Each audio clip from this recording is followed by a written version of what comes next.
متاسفانه اینو یاد گرفتم نخندم، حتی بعد اینکه فاز گرفتم با یه جوک تا بلند خندیدم، سری محکم دستم و گاز گرفتم. فهمیدم که خوب بودن من باستاب نداره، وجدان تا آخر این داستان سرابه. فهمیدم کبابی آثار ثوابه، به محتاج فقط بگم که بازار خرابه. فهمیدم گناه میتونه یکی دو روز عادی شه، حتی معنوی ترینا تو یک لحظه مادی شه. یاد گرفتم که تخریب کنم، تو اگه معروف دیدم بگم ولش کن شاخ میشه. یاد گرفتم که از همه دورم آتو جمع کنم، تبدیل به اسلحه کنم، درد دلا رو بشنوم و وقت دعوا همون درد دلاشونو مسخره کنم. تو دل یک شهر پر از فازهای منفی، راههای مخفی پر خطر، مارهای افعی، ایستادی تو چهارراه تردید درگیری که سکوت کنم و مظلوم تر شم، اجازه بدم همه از روم رد شن، یا بشم یه نامرد که با طبیعت خودشو وفق داد با مرگ آدمیت. نگو مسئله رو واکنش باش، خب مسلم هر کنشی واکنش داشت. رود بودم صد شدم، روز بودم شب شدم، خوب بودم رد شدم و بد شدم. نسل به نسل خون به خون این بین ما میچرخه، اینو خوب بدون. ما مثل دومینو به هم ضربه میزنیم، تو به من به اون به اون. مگه خودم خیر دیدم؟ جواب خودم رو خیر میدم. اون که داشت میدید که دارم از بین میرم، پیک میزد بعد مزه میل میکرد، هی ایزد خودت شاهدمی، حس میکنم دارم میرم تو یک چاه عمیق. قبول کن دفاع تو این مورد وارده، منم بد نبودم ولی خودت یادت اون روزی رو که با ایستاده بودم تو صف کپون، دیدم یارو پشت بنز خف کپل نشسته بود یه قول بیریخ که از سر تا پاش فقط داشت پول میری. تو اون لحظه حس کردم که روز مردنمه، دیدم اون که کنارشه دوست دخترمه. منو دید ولی من غریبه بودم، با همون مانتو که من خریده بودم.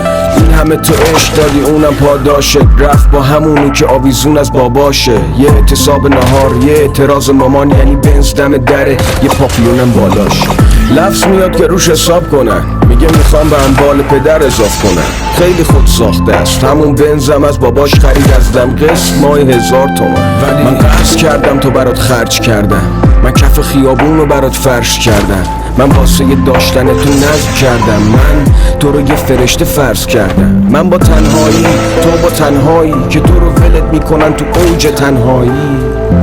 تو این شهر پرنقاب تو با اون بخواب، من با قرص خواب. اگه بپرسم اون کیه که باشی بهم میگی با لبخند بابا اون که داداشیمه. همون داداشی ها دوشیدنت، لباسو کندن و تو رو پوشیدنت. گفتم تو خراب میشی اونو آباد میکنی، تو که عروس نمیشی اونو داماد میکنی. ای تو که حرفات تا این روز دروغه، یه تو زردی که حتی نیم روت دو روه. گفتی برمیگرده بازم خامش میکنم، گفتی ببخشید حل خواهش میکنم. بعد 6 سال درای دلت باز شدم، واسه خودم اومدی یا چون که یاس شدم؟ یاسو نگهدار فقط واسه رپ، اون به کنار در اصل من یاسرم. اون که واسه اسمش ریاضت کشیده، حق بده پشت میز ریاست بشینه. دارم اقتهامو در میارم از دلم، سرتو درد میارم معذرت، تو شاد باش من که نبودم داشت، تو این آهنگ تو سنگ صبورم باش. البته اینم که حرف جالبه که ما تموم حرفامون حق به جانبه. ما از خوبیامون دم زدیم وگرنه منم به خیلی ها کم بدی نکردم. دختر موقعیتم خدایی بد نبوده عمق نیتم، ولی بسا بعد و بیره ها رو حوالم کنن، بلکه خالی شن و منو حلالم کنن. منم یاد گرفتم اینا رو از اجتماعمون و توجیه نداره کارم اشتباه بود. اگه درد دارم بوده حقم، یه حساب کتابی بوده که مونده عقب. بگذاریم اینم با یه دیده روتین، بشنو بگو بس که دیکته خوندی. تو هم اگه زندگی ما رو دیده بودی، تو سطح ترک سر تا پای ما رو مینمودی. ولی واسه من رپ یعنی داستان، از اون که زخم خورد ولی باز واسطاد. آره رپ یعنی آرمان، از زیر زمین پرواز به آسمان.